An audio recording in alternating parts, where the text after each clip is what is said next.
All right, number 3. We've got these variables are going to cancel out whenever I combine. And so I'm going to combine my x and my 2x, and I'm going to get 3x's. And 7 minus 3 is going to be 4. Divide this side by 3. Divide this side by 3. So I'm left with x equals 4 over 3. And so there's half my answer. And now I'm going to pick either equation that I want, whichever one I think is the easiest. I'm going to just pick the first one. So we've got x plus 4y equals 7. And I'm going to take x equals 4/3, and I'm going to plug that in for x. And my equation will look like this. We have 4 over 3 plus 4y equals 7. And I'm going to add, actually I'm going to subtract 4/3 because I'm trying to get y by itself. And then I have to subtract 4/3 over here. And this is where you have to remember how to subtract fractions from back in 6th grade. I'll work it out kind of down here in the lower left-hand corner. So we have 7 minus 4/3. So this is how I would have taught students to do it. So 7, I'm going to turn that into a fraction, 7 over 1 minus 4/3. I'm going to set up equivalent fractions. And I'm going to give them the common denominator of 3. And then you ask yourself, well, what do I have to multiply 3 times in order to get 3? Well, 3 times 1 equals 3. So I have to multiply the numerator times 1. And 4 times 1 is 4.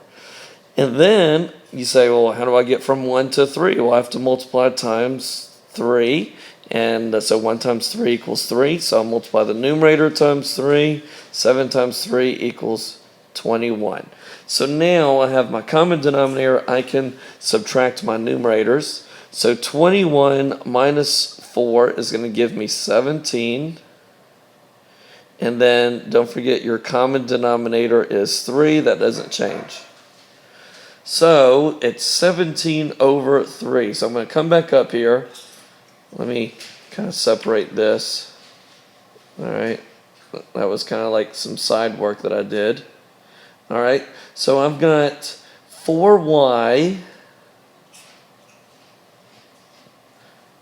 4y equals, what was it? 17 over 3.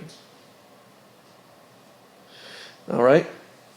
I'm going to get y by itself. So I'm going to divide this left side by 4. And then I'm going to divide the right side by 4. And you might say, well, hey, why did Mr. Lewis set it up and use that old-fashioned division symbol? Okay, and I'm going to go ahead and change that to 4 over 1. When he said he's dividing by 4, why did he say, why did he use that old-fashioned division symbol instead of a fraction bar? Well, the reason I did is because this is most likely how your 6th grade teacher taught you to divide fractions. It's with these 3 letters, K, C, F. And what they said that stood for was you keep the first fraction, you're going to change the operation from division to multiplication, and then you're going to flip or do the reciprocal of that last fraction. So whenever I do that, it's going to look like this. We have 17 over 3, that doesn't change, times 1 over 4.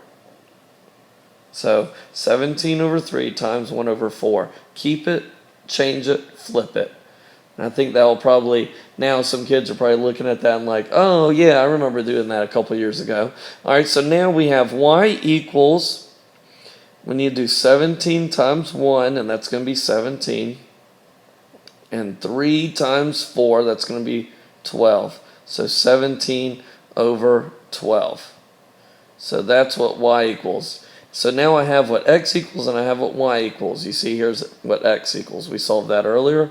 and there's what y equals. So I'm going to put it in a coordinate pair. So we got 4/3 for x. So 4/3 for x and 17/12 for y. And now some people are looking at this and being like, oh, those are improper fractions. That's okay. We're going to say improper fractions are cool for right now because you kind of doing all kinds of review. And if you at least can get to this, well, then I'm feeling pretty good about your progress so far.